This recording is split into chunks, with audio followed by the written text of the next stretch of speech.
WCBI News at 10 starts now. Thank you for joining us tonight. I'm Tommy Lopez. A Nettleton man is dead after his mobile home caught on fire this afternoon. We have an update tonight. This fire broke out in this home on Burgess Drive. Fire crews had to break in to be able to get inside of that house there. Neighbors described this process as chaotic. Multiple departments worked together to put out that fire. The victim's name is not being released until his family is notified, but neighbors tell us he was a 67-year-old veteran. He has lived alone in that home and neighborhood for years. Well, I went to Amory to get my lawnmower tire fixed, and nothing was going on. When I got back, all these ambulances and police officers and everything went down his house. They told me that he caught fire and he was dead. That's all I know about it. We responded roughly about 3 o'clock to a structure fire. All I can tell you at this point that this is an ongoing investigation. State Fire Marshal is on the scene along with the Lee County Sheriff's Office. The cause of the fire is still under investigation. A homicide investigation continues tonight in Tupelo. Police found 2 people dead inside a house. They say it looks like these 2 men had been shot. Tonight, friends and family are remembering the lives of 2 men who were trying to start careers in music. Many know Timothy Butler and Andrew Robinson as the rap duo Young Superstar Rich and Rich Fly DeDon. They recently released this music video, which they filmed at the house where they were found dead today. Lee County Coroner Carolyn Green has ruled their deaths as homicides. Butler, who's in the picture on the left, was 25 years old. Robinson, on the right, was 26. Any final ruling on how they died would have to come from an autopsy. Carolyn Green with the Lee County Coroner's Office, and she indicated that she has met with the family of the victims and has explained the process to them. The house where police found their bodies is at the corner of West Jackson and Park Streets in Tupelo. Police say they went there around 4 o'clock this morning. Many people posted to social media today.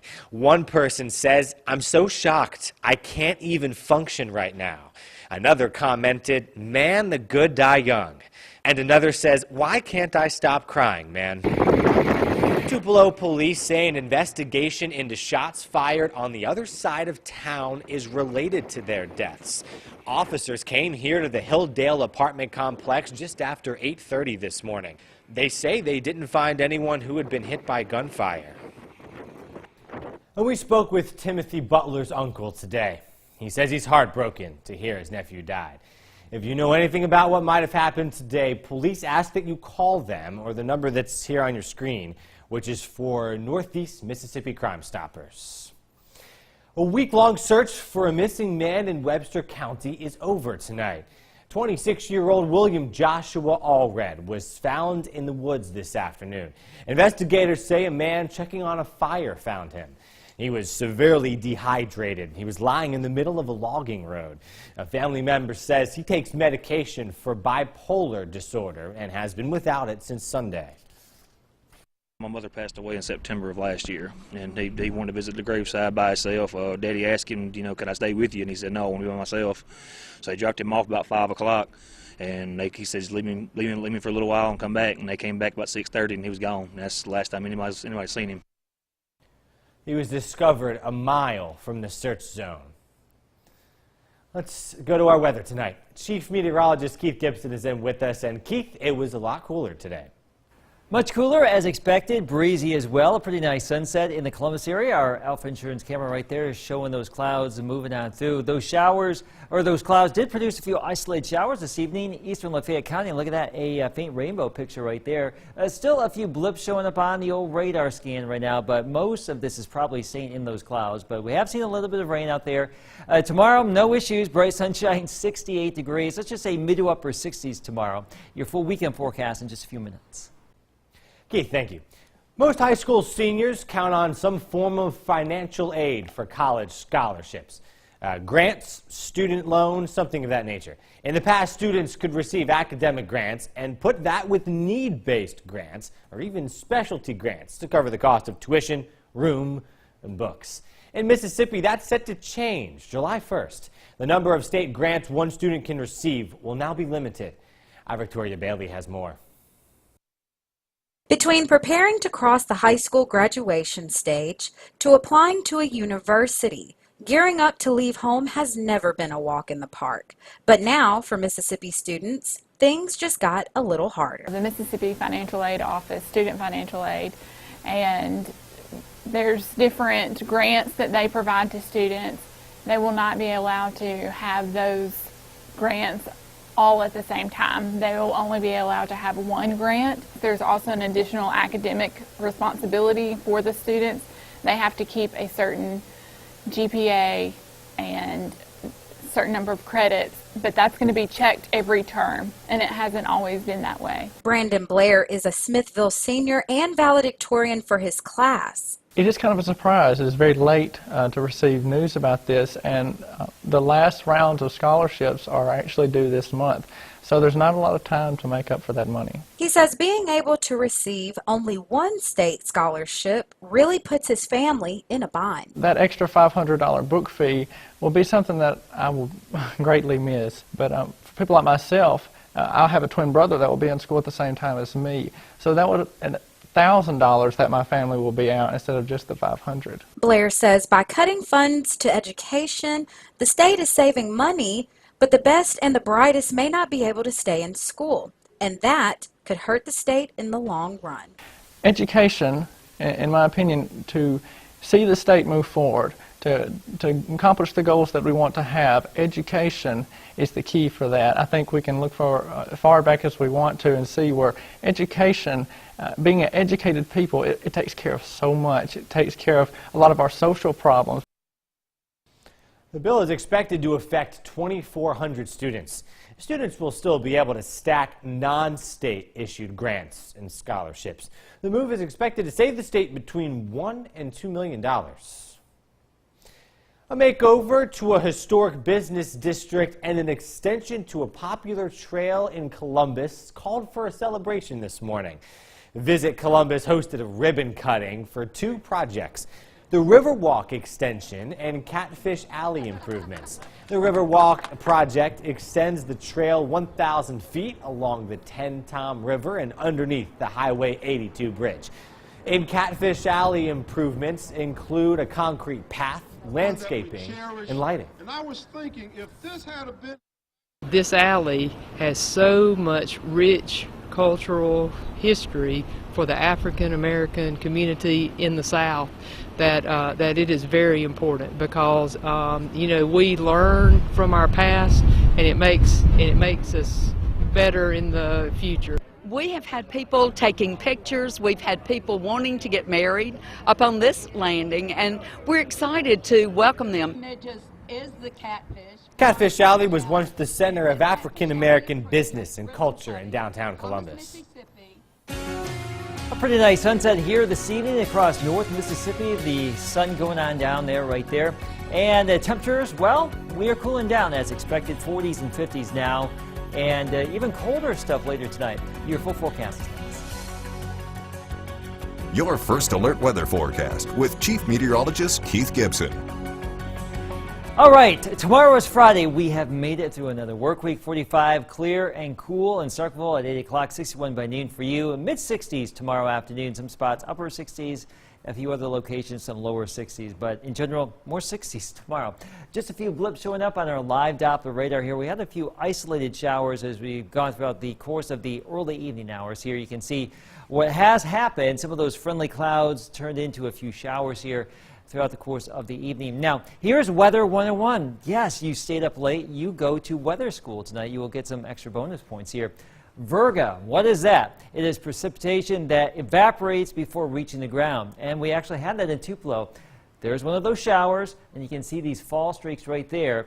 That is some of that precipitation right there trying to reach the ground. And actually some of that did fall is in the form of rain in some spots, but most of it was probably staying in those clouds. The air down here at the surface eating away at that rain as it was coming on down. That air has been fairly dry, so it was really attacking that rain. Now the wind speeds, yes, we'd love to see this as well, below 10 miles per hour in just about all locations. No wind gusts out there right now. Temperatures in the 50s, so the wind has relaxed. We'd like to see that. Low 40s, upper 30s for our forecast lows tonight, and here's our forecast highs tomorrow. How about some mid 60s to upper 60s around the region?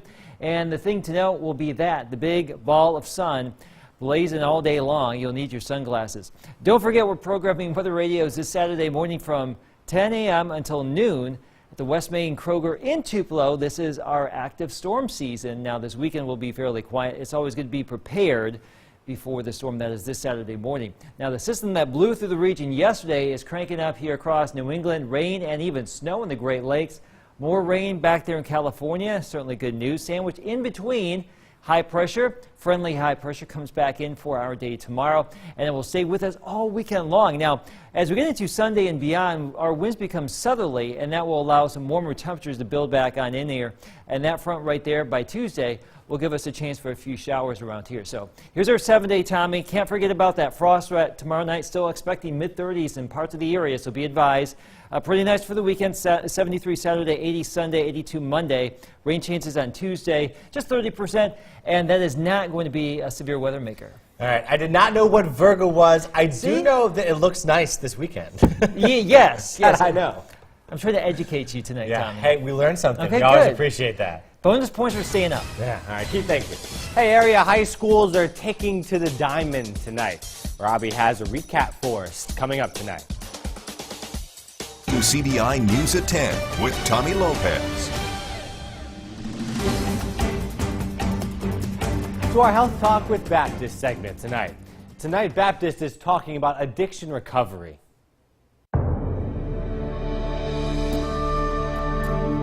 Hi, I'm Jeanette Manning, Chemical Dependency Counselor at Baptist Behavioral Healthcare. Recognizing that you have a problem is the first step on the road to recovery, one that takes tremendous courage and strength. Facing your addiction can feel frightening and overwhelming, but recovery is within reach. If you are ready to make a change and willing to seek help, you can overcome addiction and build a satisfying, drug-free life for yourself. Always remember that support is essential to addiction recovery. Don't try to go it alone. It is very easy to get discouraged and rationalize and just say one more time. Whether you choose to go to rehab, rely on self-help programs, get therapy, or take a self-directed treatment approach, support is essential. Recovering from drug addiction can be much easier if you have people you can lean on. Support can come from family members, close friends, therapists or counselors, other recovering addicts, and people from your faith community. Recovery can begin at any point in the addiction process, but the earlier the better. The longer drug abuse continues, the stronger the addiction becomes and the harder it is to treat. Recovery from any drug addiction is a long process that often involves setbacks. The individual should take one day at a time. Join us next time for Health Talk with Baptist. Mail your topic suggestions to healthtalk@wcbi.com. Health Talk has been brought to you by Baptist Memorial Hospital Golden Triangle. Coming up, a big night on the diamond and fast pitch softball, plus another high school football coaching move. That's next in sports.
WCBI Sports with Robbie Donahoe. As we get farther into April, the closer we get to postseason baseball and fast pitch here in the Magnolia State as our high schools are beginning to find their seed seat in the playoffs. And tonight, a crucial division contest in Region 4-2A in softball in Webster County. One of my favorite rivalries. It's the Maroon Bowl takes on the Diamond in fast pitch as Eupora and East Webster going at it. It was a wild first inning. It was a great start for the Lady Eagles. That's Haley Farley, just a little blooper to right. That's a base knock. Farley stretching it out for a double, but the throw towards second gets away and then gets past left field, so she keeps running, Haley. That is an inside the park home run. How about Eupora? The Lady Eagles take a 1-0 lead. Bottom half, Jessica Davis, just a little infield single here. Marley Ray doesn't have a throw. She made a great play to stop it, but that would load the bases. 2 batters later, Coy Jennings unloads. This one would go all the way to the hill and left. That would clear the bases, would also get us a plate-to-plate situation where Jesse Reed slides in safely. It would be a 5-run inning for the Lady Wolverines as they go on to take the win over Eupora tonight, 9-2. We go to high school football now, and you can add another school from our viewing area that's looking for a head coach. Ken Chandler has decided to take a new position at Kirk Academy. He'll be their offensive coordinator, and he's leaving Bruce High after 1 season. Chandler led the Trojans to a 4-8 record in 2016 and an appearance in the 2A playoffs. Now, this will be Bruce's 3rd head coach in 3 seasons for the 2017 season after the departure of longtime head coach James Ray in 2015. Bruce joined Smithville and Caledonia as head coaching openings from our viewing area. At New Hope on Wednesday, senior Lenoria Abrams signed her letter of intent to continue her basketball career at Northeast. The talented athlete averaged 14 points, 8 rebounds during her final season with the Lady Trojans. She steadily improved her points per game since she started playing basketball at New Hope at her freshman season. So congratulations to Lenoria. To baseball now, and the SEC baseball season is now getting hot and heavy, and now we have Mississippi State and Ole Miss still trying to bolster those resumes as the field of 64 is starting to get a little bit settled in now as we get closer and closer to beginning our real run to Omaha with the postseason. Mississippi State will be in action coming up tomorrow night, 6 p.m. first pitch time against Kentucky, Saturday at 6, Sunday at 1. We will have highlights every night for you on WCBI Sports. By the way, that Saturday night game, Vic Schaefer will be throwing at the first pitch before that game against 10th-ranked Kentucky. And yes, Kentucky is coached by former MSU assistant Nick Migione. Ole Miss has a great chance to get back on track this weekend against Alabama. Crimson Tide towards the bottom of the SEC, while Ole Miss is trying to work themselves back towards the top half of the conference. You see, Friday and Saturday games are on the SEC Network online. Sunday's game will actually be on TV on the SEC Network. We will have highlights, recap all of the action from the Diamond this weekend here on WCBI Sports. To golf, first round action of the Masters, a tradition unlike any other. It was a windy day, and it was going to be a bad day for Dustin Johnson. Had to withdraw due to a back injury. The world #1 then opens up the complete field for, well, who wants it? Par 3 16, it looks like lefty wants it. Now, this is probably, if there's a hole on this entire course to take advantage of and maybe get a stroke back, it would be this one. And sure enough, Phil Mickelson will do just that. A few inches from the cup where he would tap in for birdie. He finished 1 under 71 on the day. Now, par 5 15, Jordan Spieth having a pretty good day here at even par for the round, but his 3rd shot would have a little backspin going off the green into the drink. It would lead to a quadruple bogey. He finished at 3 over on the day, 75. But the star of the day was Charlie Hoffman. He was unbelievable. I mean, this great approach would set up his 4th straight birdie. He was 7 under.